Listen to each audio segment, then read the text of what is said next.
The Little Sister. Once there was a rich man.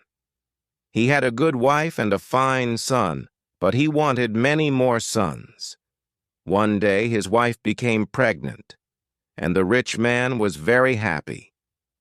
"The baby will be a boy," he said. "I'm sure it will be a boy." He called his son and said to him, "Listen, my boy, a war has started in our country. I'm a rich man and I must go and fight.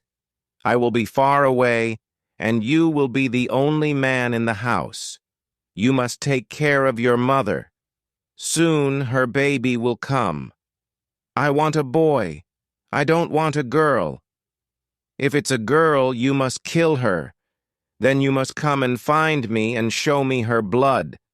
But if it's a boy, kill the black sheep and bring its blood to me." The boy was unhappy. "Father," he said, "I can't kill my own sister." "You must be a man now," his father answered. "Remember, I only want a son." The rich man said goodbye to his family and went away to the war. A few months later, the baby was born. It was a girl. Her brother looked at her. She was small and very sweet.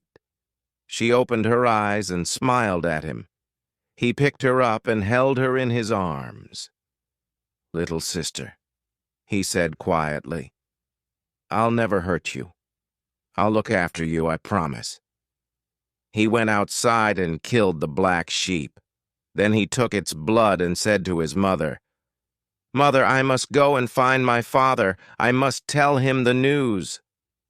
"No," his mother cried. "Your father wanted a son. He didn't want a daughter."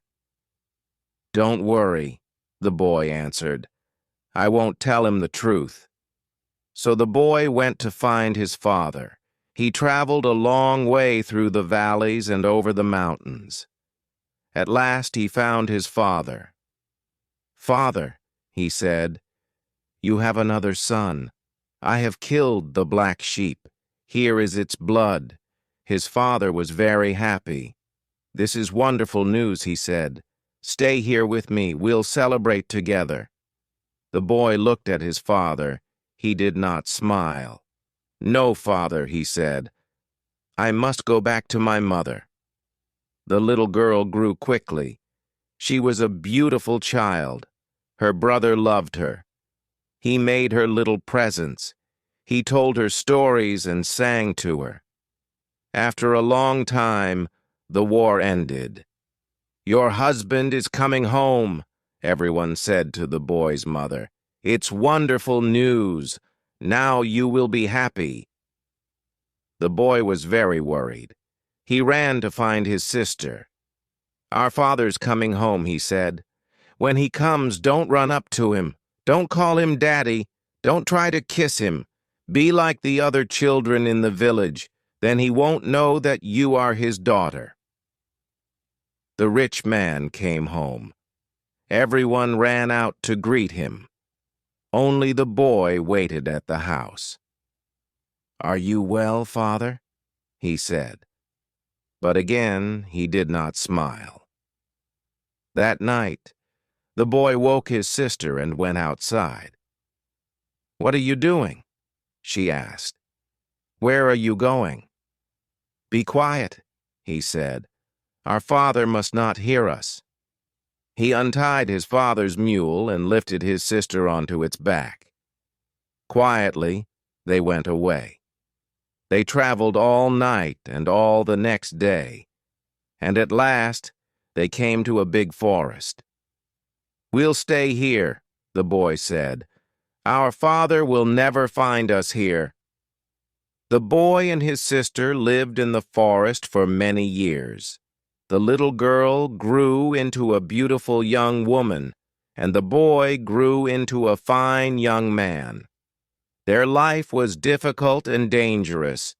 There were many ogres in the forest. The brother was brave and strong. He killed some of the ogres, but he could not kill them all. One day, a clever young ogre was walking past the house. He saw the girl, and he fell in love with her. I want her, he thought. I'm going to marry her. Every morning he watched her house.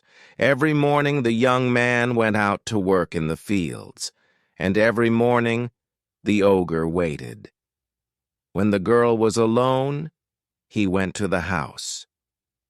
"You're so beautiful," he said to the girl. "Marry me. I'm very rich. You will have the best clothes and the best food and a big, beautiful home. Come away with me now. We can be married today." "I can't marry you today," the girl said. "First we must ask my brother." "But your brother hates ogres," the ogre said. "He has killed many of us. He will never let me marry you." The girl looked at him. She liked him. He was handsome and rich.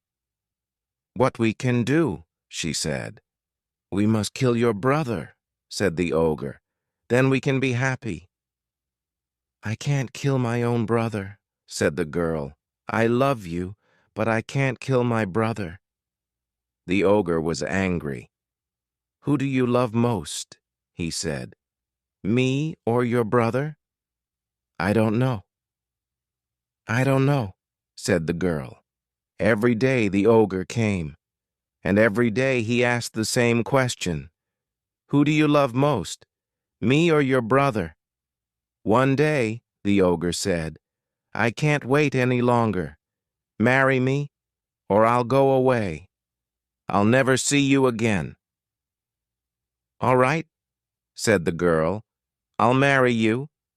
The ogre was very pleased. "Now we will be happy," he said. "But how can we persuade my brother?" asked the girl. "You must lie down on your bed," said the ogre. "Tell your brother that you're sick. Tell him that only my food can make you better. He'll come and look for me. I'll meet him and give him some of my food for you." "And after that, what will we do?" asked the girl. "You'll see," the ogre said. So the girl lay down on her bed. Soon her brother came home. "Sister, what's the matter?" he said. "Are you sick?" "Yes," the girl said. "I'm very, very sick. Only one thing can make the better." "What's that?" asked her brother. "Tell me, and I'll get it for you." "I need food from the young ogre," said the girl. "Get some for me quickly, or I'll die." So the brother ran out to look for the young ogre. He ran fast. On the road he met an old ogre. "Where are you going?" asked the old ogre. "My sister is sick," said the young man. "She wants the young ogre's food. Only that will make her better, she says." The old ogre shook his head.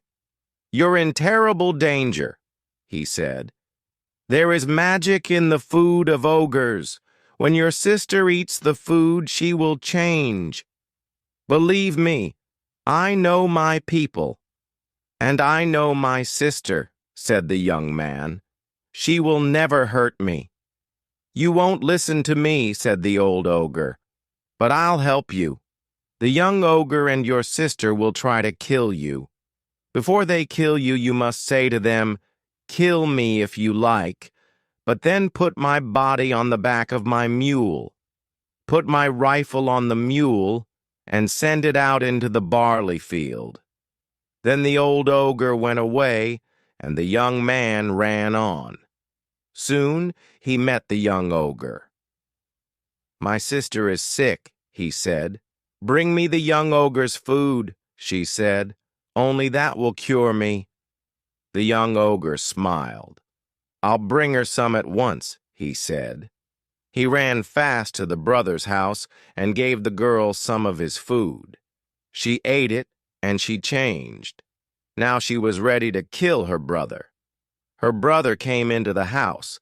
His sister was standing up. "Sister," he said, "you're better." "Yes," she said. "The ogre's food is a wonderful medicine. I'm quite better now. I feel strong and very happy. Brother, when I was sick, I had a dream. I remembered our father's house. We used to play a game. First, I tied you to the post of the house, and then you tied me to the post of the house. Do you remember that game? Her brother smiled. Oh, yes, he said. I remember that game. Let's play it now, said the girl. Tie me to the post. So the young man tied his sister to the post of the house. They both laughed. Untie me now, said the girl, and I'll tie you. So the young man untied his sister from the post of the house, and she tied him to it. Then she went to the door of the house and called out, Master, he's ready. Come now and kill him.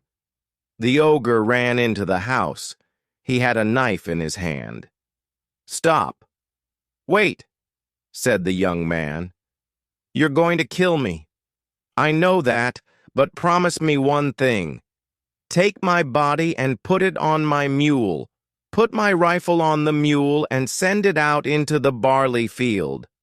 All right, I promise, said the ogre. You'll be dead. You can't hurt us then. So the ogre killed the young man with his knife and cut him in many places. He and the girl untied the body and put it on the young man's mule. They put his rifle on the mule, and they sent it out into the barley field. The old ogre was waiting in the field. He took the mule to his house and lifted the young man's body off it. He breathed on the body. Life came back into it, and the young man stood up. The old ogre gave him his rifle and said, You're alive again. I've saved your life. The young man thanked the ogre. He ran to his house. He killed the young ogre with his rifle. Then he took his sister and put her on the mule. He drove the mule back to his parents' house. Look at your daughter, he said to them. I saved her life, but she killed me. This is a terrible story, everyone said. It shows us one thing. You can be good and kind to people, but they will not always be good and kind to you.